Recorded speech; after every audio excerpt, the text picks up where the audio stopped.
Hello and welcome to today's Federalist Society virtual event. This afternoon, September 28th, 2022, we are honored to present the 2022 Mike Lewis Memorial Teleforum, Peace in Cyberspace, How It Was Lost and How to Restore It. My name is Jack Capizzi, and I'm an Assistant Director of Practice Groups at the Federalist Society. As always, please note that all expressions of opinion are those of the experts on today's call. After our speakers have given their remarks, we will turn to you, the audience, for any questions. If you have a question, please just type it into the Q&A feature at the bottom of your screen, and we will handle those as we can towards the end of today's program. With that, thank you all for being with us. And Vince, the floor is yours. Thank you, Jack. Hello, and thank all of you for sharing part of your day with us. This is the Mike Lewis Memorial Teleforum, now turned webinar. Mike was a naval aviator and then an international law professor. He took on some of the most controversial issues of the post-9/11 era with wisdom and grace and clear writing. Mike had an amazing generosity of spirit. He was a friend of almost everyone he met across the spectrum, and a great friend of the Federalist Society. So tragically, Mike left us too soon, dying from cancer. Every year, we honor his life, his work, and his spirit in a memorial event. So when the US and other Western governments started to think about cyber aggression, their initial approach was to analogize to traditional war and the law of armed conflict.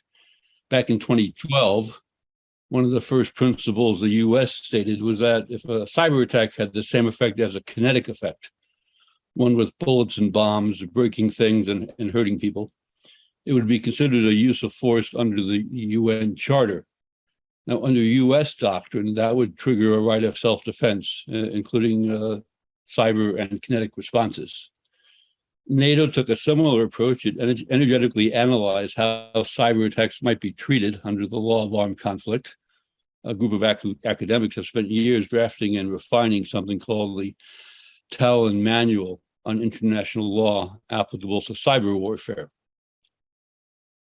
Some commentators question whether this is the best framework. They argue that cyber attacks are unique, and in the real world, the actual responses of states should comprise what will eventually become the controlling customary international law. Our panelists today are taking on a related question. Most nation-state cyber exploits do not and are not likely to reach the level of a use of force. Still, they can be very disruptive and destructive. Yet most go without response, and our adversaries are undeterred. What can we do about that? Our speakers today, Lucas Kello and Eric Jensen, have some strong ideas on that subject. Lucas is an associate professor of international relations at Oxford and has too many other distinctions to mention. His upcoming book, Striking Back, The End of Peace in Cyberspace and How to Restore It, will be published by Yale University Press next month. Eric Jensen is a distinguished scholar and military practitioner. When in the Army, he was chief of the International Law Branch. And he's the leading authority on cyber war. So with that, I'll be quiet from now on, maybe, and turn it over to the panelists, starting with Eric. Don't be quiet, Vince. We like you engaged in these topics.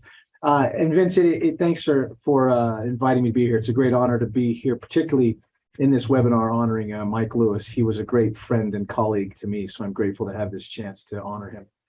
And Lucas, it's a great honor to be here with you. Unlike the rest of the world, I got a sneak peek at your book. The rest of them won't get it for another month, and I found it fascinating. And I hope in our discussion to maybe highlight some of the key points that you raise in your book. But maybe it's best just to start with the question of what is it that made you want to write this book? Yeah, that's a great question to start with, Eric. And let me, first of all, thank Vince for that very generous introduction. It's a real pleasure to speak to this forum today, not least in this memorial occasion. So thanks very much for having me here, and greetings to our audience from Oxford, England. So, Eric, your question, what prompted me to write this book? It was, I think, a basic sense of frustration at the inability of existing Western security strategies to prevent significant cyber attacks, or at least to reduce their number and intensity, right? So this is one of the central diagnoses that the book provides, is an analysis of this, what I call the conflict prevention puzzle, right? It's the case, it has been the case for the last decade or more, that Western nations' political, economic, and social interests have been repeatedly assailed through actions in cyberspace. The political leaderships in the United States, Britain, France, European Union, NATO, and elsewhere have made it clear quite unequivocally that this activity is too harmful, despite what Vince was saying quite accurately about it not meeting the existing legal threshold for a use of force or armed attack. It's nevertheless too damaging for political and other interests to be tolerated. Right? And yet, the offensive activity has continued unabated. So it seems to me that we have before us quite a spectacular case of conflict prevention failure. And so the awareness of that major shortcoming in policy and strategy prompted me to think quite seriously over the last several years about what the nature and the root of the problem is and what could be done in order to address it. Oh, that's fantastic. And of course, none of us spend much time reading the news each day without hearing about some kind of cyber aggression, either by private or by public parties against very lucrative, sometimes, targets. One of the points you make very early in the book is this idea that one of the things that has transitioned this ability to conduct cyber activity so effectively is kind of the move from the private information sphere of maybe the Cold War era to the public information sphere that was brought about by the development and the use of the internet. Can you tell us a little bit more about that transition from private to public and why the internet makes then such a target-rich environment? So can you say a little bit more first about what that distinction between public and private? Well, so in your introduction to the book, you talk about how much of the information that states held really closely was private in nature. It was not open to the public. It wasn't accessible to the public writ large. You'd have to break into some room and open up some secret file cabinet and pull it out and sneak out of the building. But I think one of the points you made about this and the benefit of the internet is it makes us all connected, but it also makes us all vulnerable. And that seems to be I understand. Your argument. Yeah. So what has happened quite extraordinarily over the last 2 decades or so is that enormous aspects of human activity, political, economic, commercial, military, and other, have become transmittable in a digital form, right? They become capturable through zeros and ones. I mean, all computer code reduces to zeros and ones, information stored as electrons. Now, it's true, I mean, the internet has been around for a very long time. It used to be called the ARPANET, right? It's been around since 1969, but it really wasn't until the mid and late 1990s that the internet became a broad social phenomenon and sort of permeated all aspects of modern society. That's been increasingly the case just about everywhere in the world that you look. And I mean, perhaps we don't have much time here to discuss those stages of development and expansion, but one of the most important ones has been the explosion of social media, right? Since the early 2000s, because what that's done is it's created a digital platform for political discourse to take place. And so now, suddenly, people who could never communicate with each other are able to do so almost costlessly and effortlessly, right? And moreover, it's become very difficult for various reasons, often, to attribute the identity of the participants in political discussion and also their location. What does that mean? That means that our central forms of political discussion in democracies for whatever contentious issue that might arise, for example, in the context of the upcoming midterm elections in the United States, are now susceptible to intervention by all kinds of actors, including very remote and often surreptitious actors, right? That might have political or geopolitical motives that might not be known to us. So I think that's one of the central challenges, right, in carrying out security strategies in this space, has been that broad, vast opening of political discussion, right? So as a result of the explosion of the medium. Right, this newly enriched target environment where there's lots more targets, lots more ways to emphasize and to get your point across, even if you're a nefarious actor. I think it's a great point. So you are not a fan, though, of the current international law structure. So Vince introduced the idea of the Talon Manual. I was one of the experts in the Talon Manual group. I'm kind of a fan of international law. I teach international law, but Lucas, you're not such a fan of international law, at least as a framework to deal with this current problem. Or maybe I'm misquoting you, but you at least think that over the past decade, international law as a framework has proven itself ineffective. Maybe is that a better way to say it? So yeah. Mm-hmm. So tell me more about that. For those of us who are fans of the legal system, where is it failing? Yeah, no, it's a great question, and it's not that I'm not a fan of the legal system. Rather, it's that I think the legal system has become, in a way, inapplicable or ineffective in dealing with the forms of technological aggression that we've witnessed an expansion of as a consequence of the expansion of the internet and cyberspace. That's one of the central arguments of the book. And so the main reason for that is that the legal system, much like security doctrine in Western nations, and this is a point where legal doctrine and security doctrine are quite closely aligned, the legal system has traditionally prioritized these binary notions of peace and war, right? So war has a very clear definition under international law and the customs of diplomacy. Right? It's customarily defined as a significant physical destruction of property and loss of life.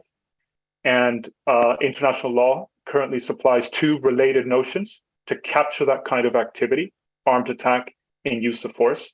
These are notions that are clearly codified in international treaties, such as the UN Charter and its various principles. Right, and then so you've got one set of situations in offensive and rivalrous activity, which is denoted by or captured by those two notions. And then on the other side of the binary construct, you have peacetime competition. Right. Now, the problem is that peace is not a concept that is clearly defined under international law. Right. I think that's one of the problems of the international system is that it doesn't really define peace. Now, customarily, what has that meant? It's meant that peace is essentially interpreted as the absence of war. The lack of war, right? Yeah.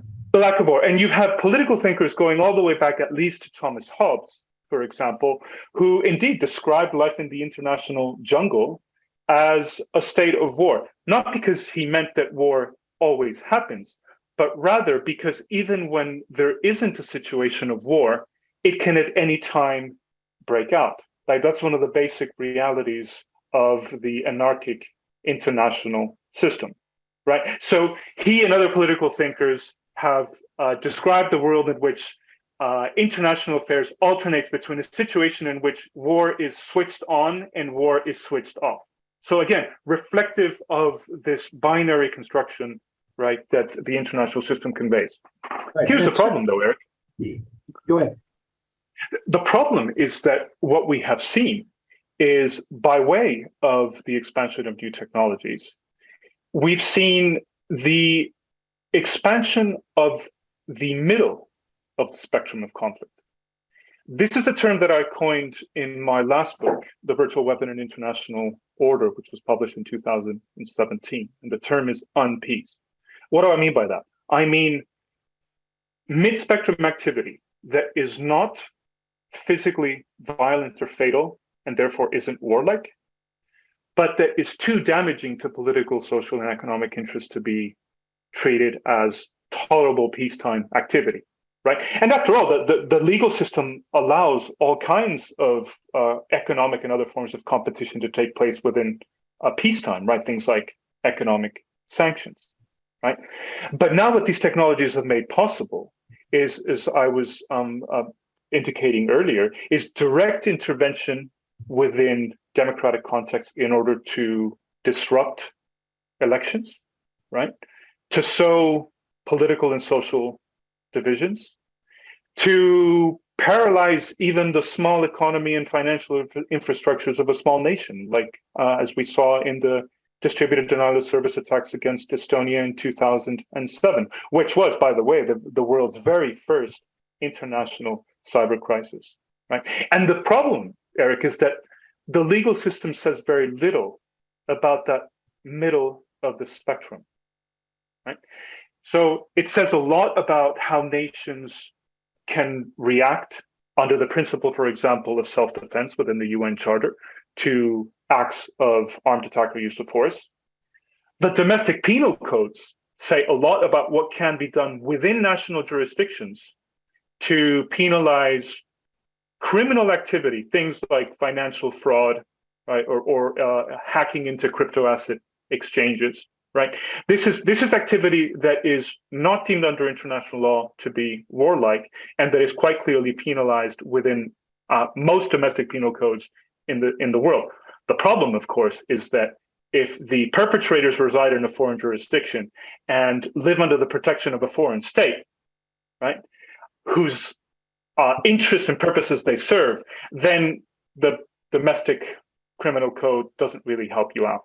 Right. And so we're stuck, to summarize, to sum up this commentary, we're stuck in a situation that I think the CEO of Sony Pictures Entertainment, Michael Linton, very aptly captured in 2014. Well, of course, that was the year that his company suffered a major hack by North Korea's Lazarus Group.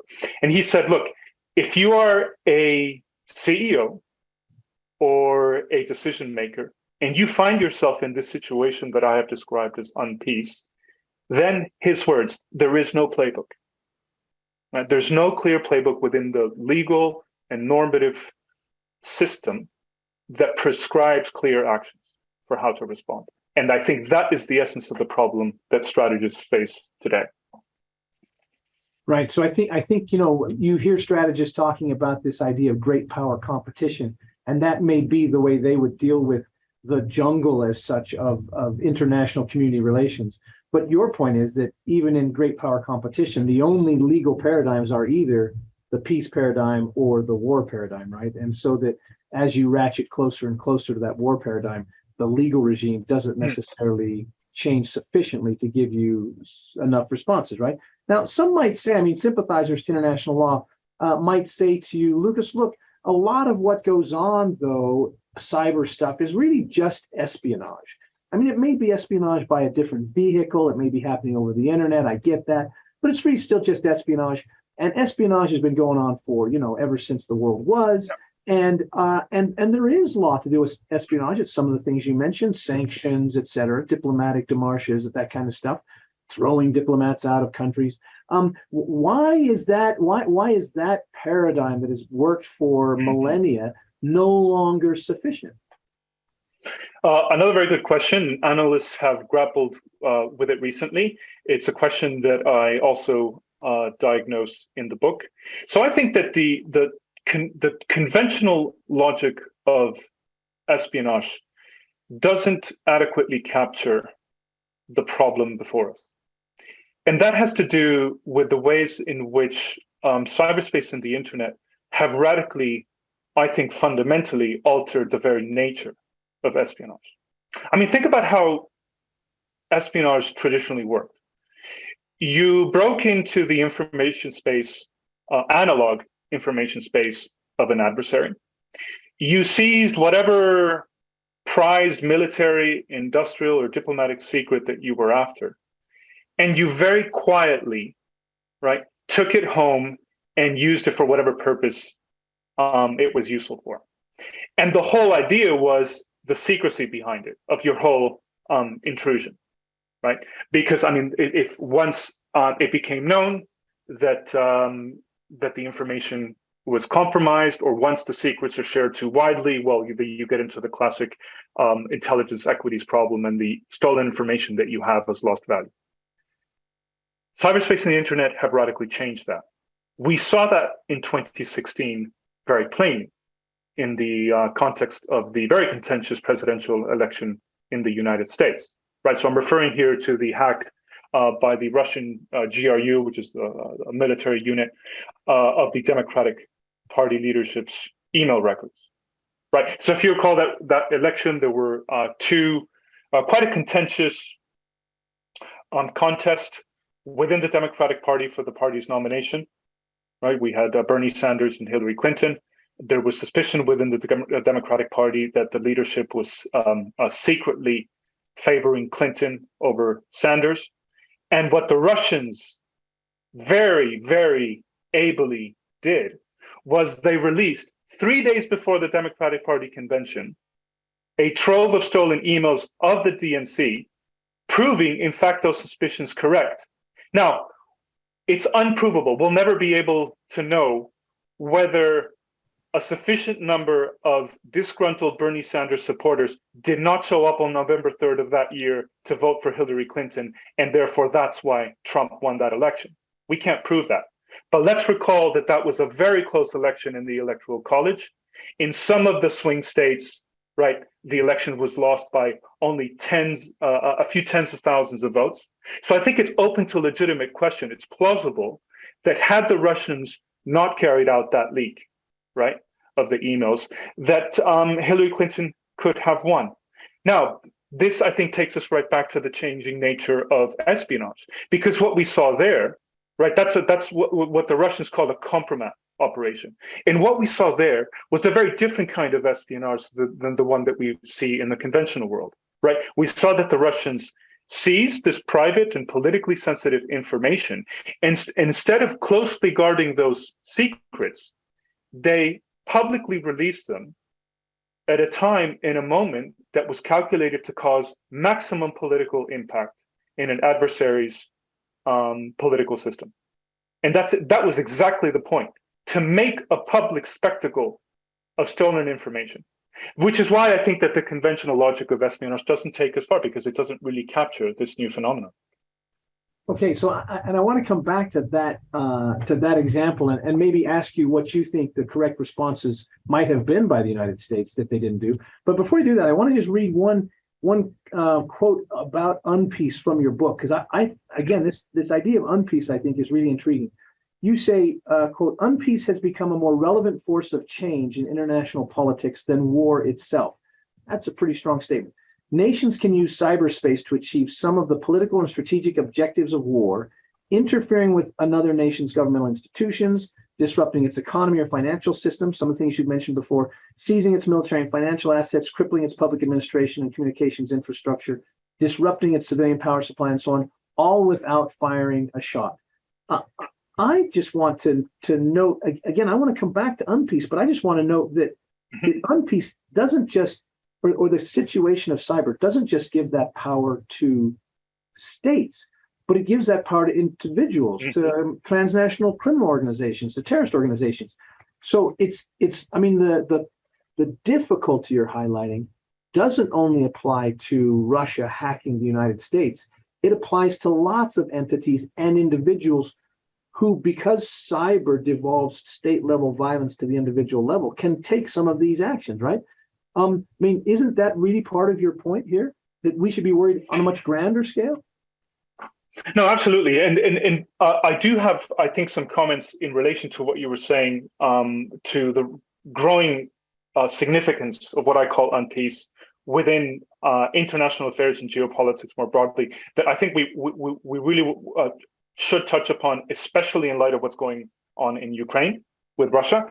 But to answer your question here, no, I think absolutely. One of the truly, and perhaps in a way, most transforming aspects of what I call and others call the cyber revolution is precisely the way that it has empowered actors that have traditionally been alien to the state system. I mean, if you look at the way that international diplomacy is architected, right? Membership in the General Assembly, the Security Council, the various committees and All about subcommittees. states. It's been designed since the middle of the last century with, it seems, the explicit purpose of keeping non-state actors outside of the high tables of world affairs. Now, that's a real problem in an age in which we live, right? Because we live in an age in which at least the large multinational technology companies, whether they like it or not, are geopolitically relevant players. And I think one of the major challenges for CEOs and corporate leaderships today is coming to grips with that reality, which I think is an inescapable reality, right? Because that doesn't mean that corporations like Microsoft, Google, Facebook, the semiconductor producers, and so forth, have to explicitly behave like nations or geopolitical actors. That doesn't mean that they necessarily have to pick explicitly sides in large international contentions and conflicts over, although some of them do. We've seen Microsoft carrying out some, I think, extremely informative reporting of events on the ground in Ukraine. It's been a real boon to us researchers. What it does mean, though, is that those companies do have a central role to play, right, on the international scene. Now, that presents problems, especially for democratic nations, because centralized political systems, like Russia's or China's, which of course have vibrant private sectors. I mean, China's native technology industry has really burgeoned, right? China has pursued technological prowess during much of the last 2 or 3 decades through things like industrial and commercial espionage. China doesn't really need to do that anymore, at least not as much as before. They really have vibrant, highly capable technology industries of their own, right? Companies like Huawei and others, right? But within a centralized political system, the tools available to national security planners for aligning public and private sector interests when they diverge are much greater, and of course they include coercive tools, than one finds in democratic contexts, right? We saw this very clearly in 2015 in the San Bernardino terrorist case, right? Where the FBI presented Apple a court order to decrypt one of the deceased terrorist iPhones, and Tim Cook famously got on the web and wrote 2 blog posts explaining why he wouldn't do that. Think about how extraordinary that situation was. Yeah. For a moment, you had a multinational company dictating to the most powerful government in the world which of 2 seemingly competing goods should prevail: a public good in the protection against terrorism, and a private good, right, protecting the bottom line of the company and the interests, right, of the Apple ecosystem, right? That to me was an extraordinary situation, and it's a situation that carries over to the protection of the voting infrastructure, largely owned and operated by the private sector, to the protection of the social media platforms that we were discussing that are so prominent within political discussion today. And I can't think of a time in history, and I've thought long and far, where the private sector has played such an important role in the provision of national security as in our own times. And so I think countries, again, especially democratic countries, have a lot of challenges on their hands in terms of figuring out new and more effective relationships between the public and the private sector in order to address the security problems that have been expanded. Yeah, great points. I mean, kind of the other side of the coin of what you were saying. Now, some Western countries are unable to limit the role that these multinational corporations are playing in the conflict in Ukraine, for example. Some may be doing things that those countries wouldn't actually prefer that they do. So it's. I mean, the freedom with which these multinational corporations work in this space is you're right. I think something that causes governments to pause. What I want to go back now to the question I was going to ask earlier, and I see a hand by Steve Waxman. I'm going to come to you after this, Steve, so get ready. So Lucas, let's just assume that everything you're saying is right. What should the United States have done in response to the DNC hack that they didn't do? What should they have done?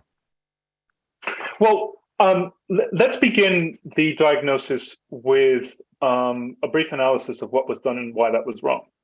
Right, or at least ineffective. So what we saw happen was the expulsion of, I think it was a few dozen Russian diplomats, right? Which I suppose that's a big deal for those diplomats and their families. It carried quite a bit of symbolism within the world of diplomacy. Did it, however, achieve what the policy should have attempted to achieve, which was changing the calculus in Moscow in support of carrying out interventions of this kind, right?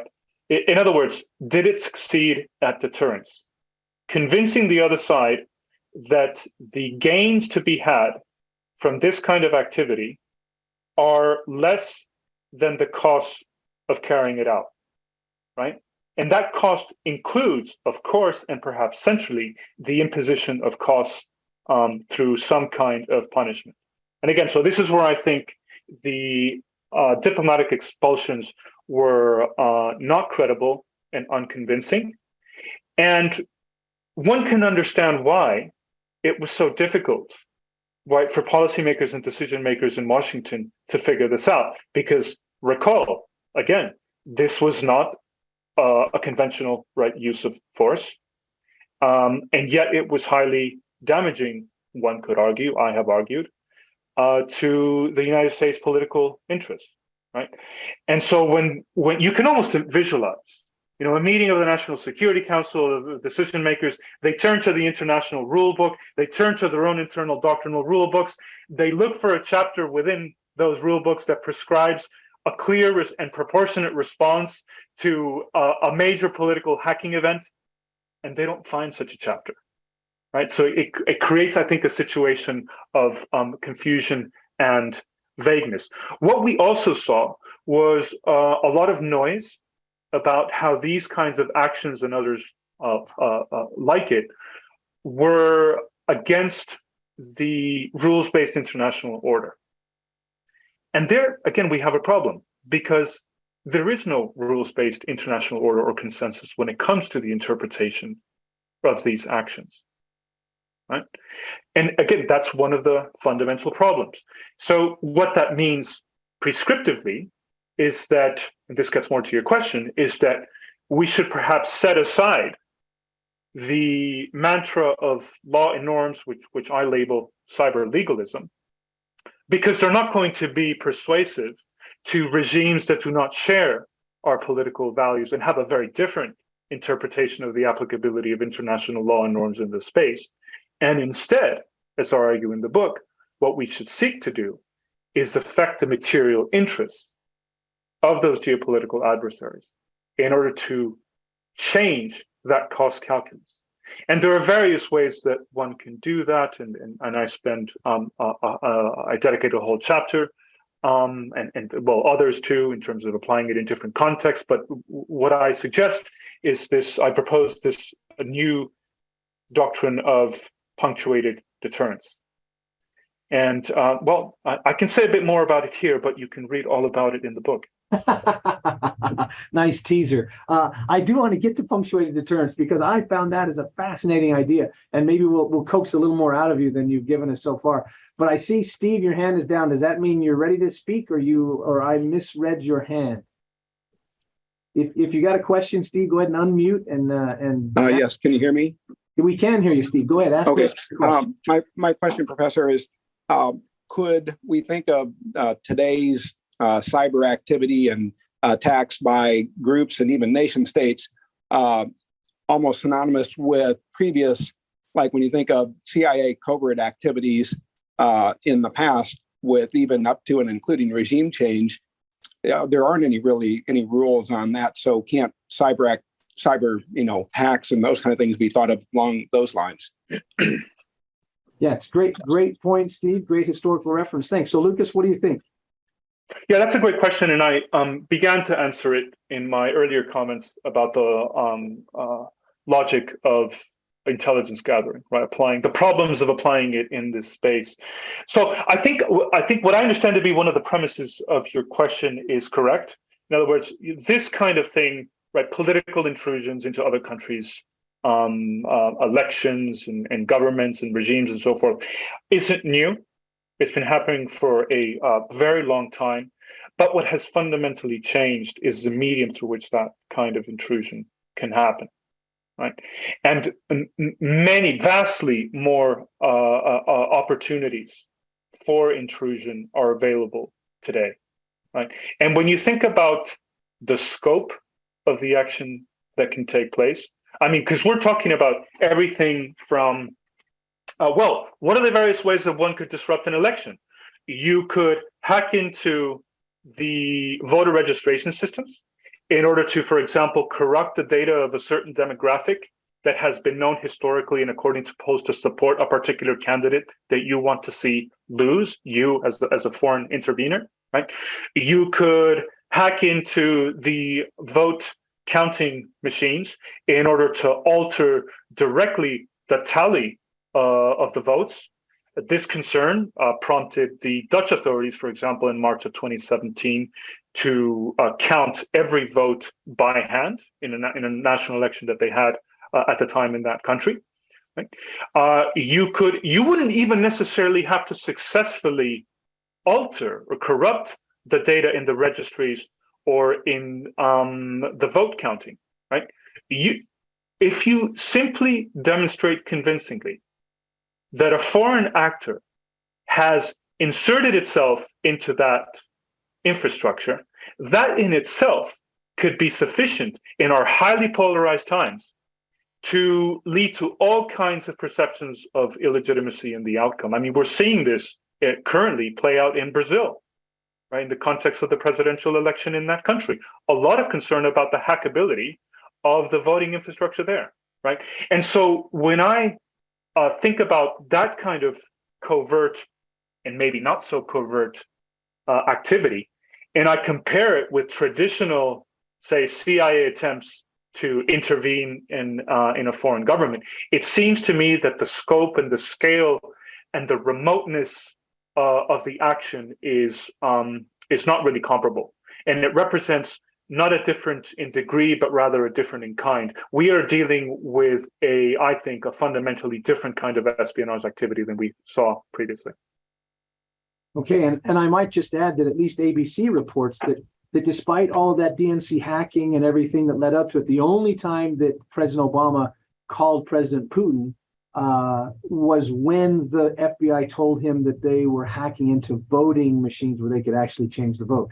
So at least for President Obama, that was where he was willing to draw the line, right? Mm. But I mean, I think your point that how we categorize this history may change how we view this, or may affect how we view our answer to that question. So traditional legal types like myself might say, well, look, the reason you're focused too much on the medium, and we think that really international law is focused on the effects, and that the effects of tampering with an election are the same, whether it's the covert CIA op or whether it's the hack. Again, your differentiation of that would be the scale, the scope of what that cyber platform brings and how that affects and can increase exponentially the impact of that work. No, that's a great point, and it certainly is the case that international law, in terms of applying it, usually legal scholars and practitioners focus on the effects rather than the modality of whatever action is being considered, right? And Vince, in his introduction, referred to what is often labeled the equivalence principle, right? The idea that if the effects, right, the physically destructive and fatal effects of a cyber attack meet the legal criteria of an armed attack or a use of force, then it doesn't matter that the action traveled through the virtual medium, right? It had effects that were consonant with a conventional act of war, and therefore, according to international law and diplomacy, should be and can be treated right that way. The problem is that we haven't seen yet such a cyber attack take place. If and when we do see it, it's going to be an easy case in terms of the application of international law for precisely the reasons you suggest in your question, Eric, right? Because that's when we can bring out our legal and doctrinal rule books, and we can search for the chapter that prescribes a response to a use of force or an armed attack, right? But what we haven't yet seen is precisely that criteria being met within cyberspace. And I think this is something that the main geopolitical contenders of the United States, Britain, and other partner countries understand very well. And as I argue in my book, I think they hold a doctrinal edge when it comes to understanding the realm of unpeace and how to maneuver within it. Because I think they understand two things better than we do.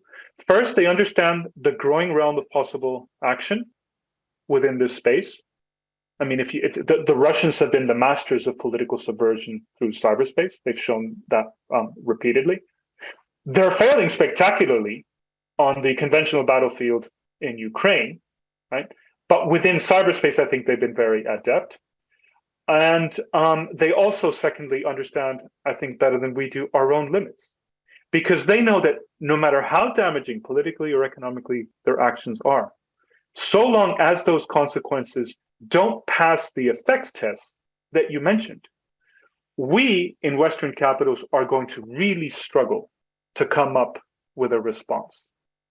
And so that's, I think, the situation that we're in, and why I argue that this doctrinal race of cyberspace is being won in Russia and in China, perhaps in other countries, even though here in the West, we still have a technological edge.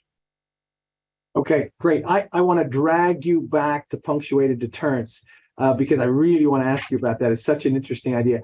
But we've got a question here from Adam. Adam, do you want to unmute and ask your question, or do you want me just to read it out of the Q&A? Sure. Go ahead, Adam. Okay, great. I appreciate you taking the question. So the Talon Manual is predicated on the fundamental principle of sovereignty. And as I read it, and not only territorial sovereignty, but also sovereignty to define internal norms and international responsibilities.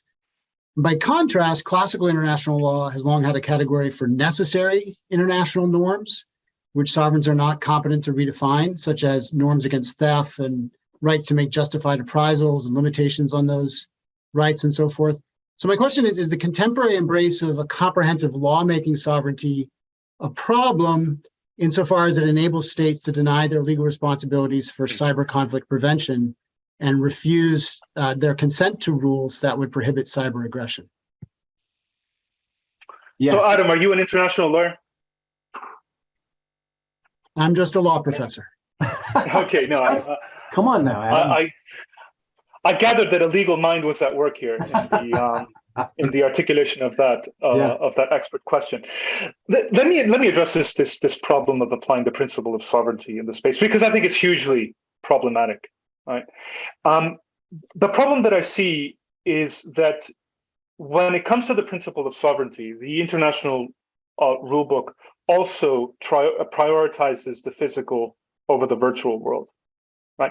And what I mean by that, it prioritizes the violation of countries' geographic soil, right? Things like the seizure of Crimea by Russian troops in 2014, the re-invasion of Ukraine earlier this year, right? So the physical presence of foreign troops within the recognized territory of another state. What it's much more ambiguous on is the question of whether intrusions, virtual ones, into the information space of other countries constitutes a violation of the sovereignty regime under international law. Here again, we have a lot of disagreement, because what's interesting about the legal perspective of Russia and China so far, as I interpret it, is that they have been staunch proponents of cyber sovereignty. The idea that nations have a right to oversee and control even their domestic information spaces as they wish, right? So we see that Russia and China both operate a vast apparatus of internet surveillance and censorship, right? Which is a reflection of a very strong reading of the notion of cyber sovereignty. But what they clearly haven't done is translated that doctrine into an understanding that they and other countries cannot intrude upon democratic elections abroad. Because clearly they've been, Russia, as I noted, has been a persistent actor in that regard. We're seeing increasing intrusions within election contests by Chinese actors within Asia Pacific, right? Especially, unsurprisingly, in Taiwan. So China is growing more assertive in that regard as well. It's taking pages off the Russian playbook in that regard. And so it's an interesting dichotomy within Russian and Chinese understanding of sovereignty in this space, because again, they're very restrictive when it comes to arguing that countries get to organize their domestic internet the way they want, free from the pressures of the foreign internet companies and foreign governments that push for the model of an open internet. But they say very little in terms of curtailing intrusions by them into democratic contests. And the fact that those countries, Russia in particular, has been able to maneuver so expertly between these potentially contradictory positions, I think it really is a reflection of the mastery, I think, that they have over cyber activity. That's a great answer, Lucas. Okay, so it's not just China and Russia, right? There's even disagreement on this in the West. The Dutch and the French have very strong statements about sovereignty. The UK is kind of taking a different approach and said violation of sovereignty isn't in and of itself a violation of international law. Instead, it has to be a prohibited intervention, which means a coercive, some coercion against the domain reserve. So there's disagreement about this in the West, which I think highlights to some degree your point, Lucas. Now, we've had a couple of great questions from the audience. Feel free, if you have more questions, to send them through the Q&A. And I'm hoping Vince will jump in here at some point, because he always has great questions. But Lucas, I want to drag you back to punctuated deterrence. So deterrence, there's been lots of talk about deterrence in the cyber realm, right? We can't think of deterrence in this. It's clear we can't think of deterrence in the cyber realm the same way we thought of it in the Cold War. That's just not going to be the way that deterrence is going to work. But people have thrown out different ideas about resilience and agility and all these other ways to equate deterrence. You've got this idea of punctuated deterrence. Tell us what you're willing to, without divulging too much from the book so your publisher schwacks you, but tell us what you can about this, because I think it's a really interesting point. So I began to outline the basic principles of punctuated deterrence in my last book, and I expound upon them much more extensively in this book. And punctuated deterrence is my attempt, prescriptively, to save the sick patient of deterrence within cyberspace, which some analysts are all too happy to declare dead. Right. So, for example, the originators and advocates of the U.S. doctrine of persistent engagement within the United States, right? It's one of the central doctrinal planks of U.S. Cyber Command today. I think it represents a very important and positive development in the evolution of a U.S. cyber strategy. One problem that I see with it, though, is that some of the proponents see it as a replacement of deterrence, which they argue is unrescuable. So I, of course, disagree with that notion.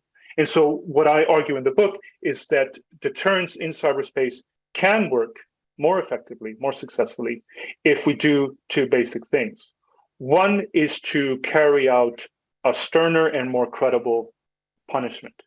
right? And I outline a series of principles about how that could be done, right? One of them is the idea that you should treat the adversary's actions as a series of actions or campaigns rather than as isolated incidents, which is what, if you look at the origins of deterrence theory in the nuclear era, teaches you to do, right? You treat single nuclear attacks or incidents, right, as in their own merit. That doesn't really make sense, right? In a realm where you have so much activity, none of it so far meeting the threshold of traditional response, and yet having cumulatively significant effects for our political systems and economies. And so what I prescribe in the book is, look, we have to sum up the accumulating effects of these cyber campaigns and then seek to respond to them in their totalities rather than figuring out, how do we respond to individual incidents, which, if anything, is given the number of incidents, is a distributed denial of service attack on the civil service, right? Yeah.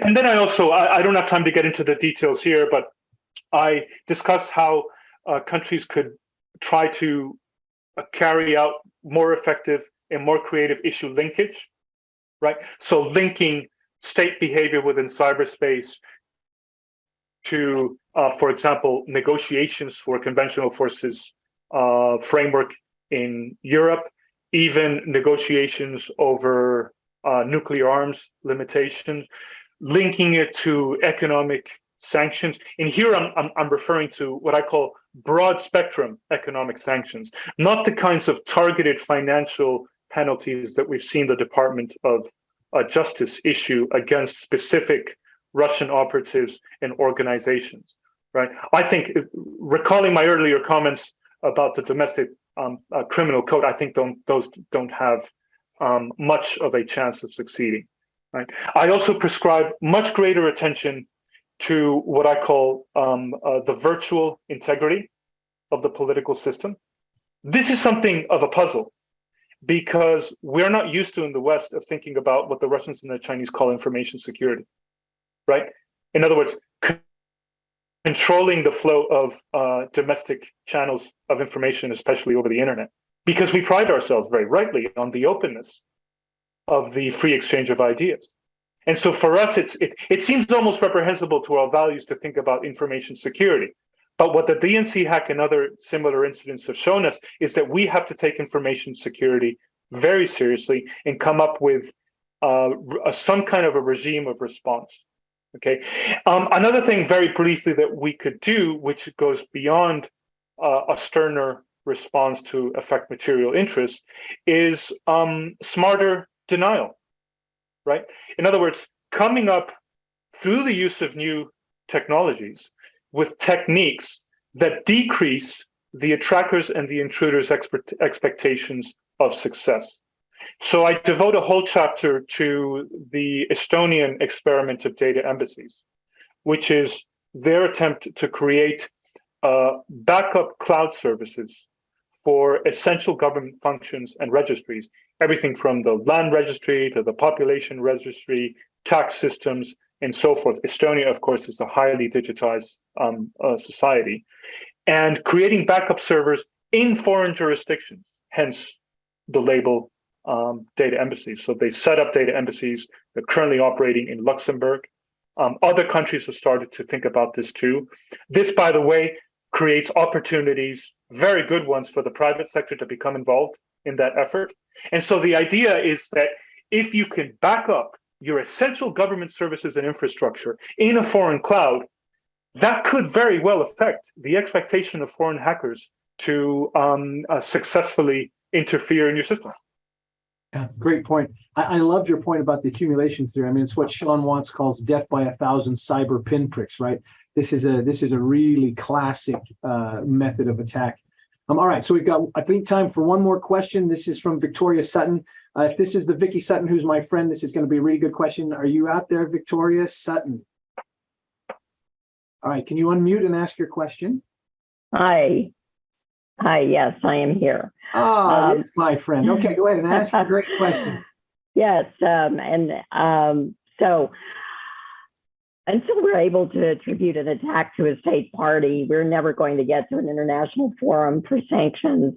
For example, we have China always working through individuals, but we can indict them, but we never get to the state actor. Isn't that true? Yeah. So I guess the fundamental question you're laying out there is, does it do us any good if all we do is get the pawn and the state gets off scot-free, right? Exactly. Yeah. So Lucas, you've talked a little bit about that, but can you address that maybe a little more fully? Yeah, that's a very good point, and it's one of the other challenges in coming up with an effective, proportionate, and also legitimate response in this space. It's the attributional difficulties, right? It's the difficulty that one as a victim of a major incident often encounters in identifying the location and identity of the attacker. But here's the thing, Victoria. There is this other principle that we haven't yet discussed, but should, of state responsibility. Right? It's a very well-established principle in international law, and it basically stipulates that governments are responsible for the harmful activity of emanating from within their jurisdictions, right? And so what that means is that in principle, you don't necessarily need to prove that it was a Russian state actor who directly, right, interfered in your elections or crippled one of your oil and gas infrastructures, or whatever it is.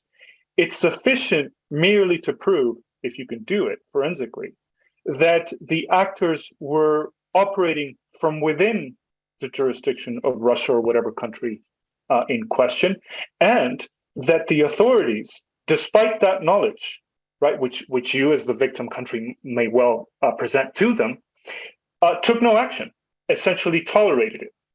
And so under the principle of state responsibility, right, that makes that government, right, at least partly responsible for the action and therefore susceptible to some kind of a punitive response. And here, Eric, I have an important note to add here about the punishment dimension of what I discussed, right? Because some people may very well misinterpret this book, right? And I was very careful not to write it as a manual for how to carry out offensive strategy in cyberspace. Although some security planners and strategists might find insights for how to do that, right? The book rather is an attempt to shore up the strategic defense. In other words, carrying out more credible responses and shoring up defenses through new technologies in order to prevent cyber attacks or at least to reduce their number and diminish their intensity. So this is a book about increasing stability and restoring peace to at least some essential quarters of cyberspace. And I think that has to be emphasized in case my argument and intent is misread. Yeah, Lucas, I'm glad you made that point at the end. And I loved your response to Vicky. It's hard for me to end on that when you lay out that cyber due diligence as a part of state responsibility issue, and I can't delve deeper into that. But Vince, I think our time is almost spent, so I'll pass it back over to you. And Lucas, that was great. Thanks. Yes, both Lucas and Eric, that was a terrific discussion about what's probably the most important issue in cybersecurity today. Thank you. Jack, anything? Fantastic. Thank you all. Finally, on behalf of the Federalist Society, thank you all for joining us today. We always welcome listener feedback at info@fedsoc.org. As always, please keep an eye on our website for future events. And thanks again for joining us. We are adjourned.